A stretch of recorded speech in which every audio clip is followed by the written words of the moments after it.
6 کلموں کی کیا حقیقت ہے؟ ان کو 5ویں اور 6ٹے کو یاد کرنا، بچوں کو بڑوں کو یاد کرنے کی ترغیب دلوانا کیا بدعت ہے یا نہیں؟ اسی طرح بریلوی کتابوں میں دعائے جمیلہ، دعائے اکاشا وغیرہ کے متعلق کیا حکم ہے؟ دعائے جمیلہ، دعائے اکاشا کا تو مجھے پتہ ہی نہیں کیا ہے، بریلوی کے بارے میں تو خیر اتنی معلومات بھی ہمارے پاس نہیں ہے۔ تو دوسرا یہ 6 کلمے جو ہیں ان کا کوئی ثبوت نہیں ہے، کلمہ صرف ایک ہی ہے، لا الہ الا اللہ محمد رسول اللہ، یا اشہد ان لا الہ الا اللہ اشہد، یہ ایک کلمہ ہے، اور ہم نے یہ کلمہ ثابت بھی کر دیا اپنے رسالے میں اللہ کے فضل سے۔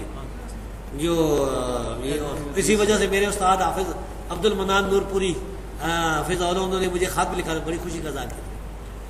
تو یہ 6 کلمے یہ نہ تو کسی حدیث سے ثابت ہے، نہ کسی صحابی سے ثابت ہے، نہ کسی تابعی سے ثابت ہے، نہ کسی امام سے، امام ابو حنیفہ سے بھی ثابت ہے، امام تابعی سے بھی نہیں۔ پتہ نہیں چار کلمے تو حدیثوں بخاری مسلم میں موجود ہیں۔ نہیں، وہ تو دعائیں ہیں نا، دعائیں کلمے نہیں ہیں، وہ دعائیں ہیں نا، وہ دعائیں۔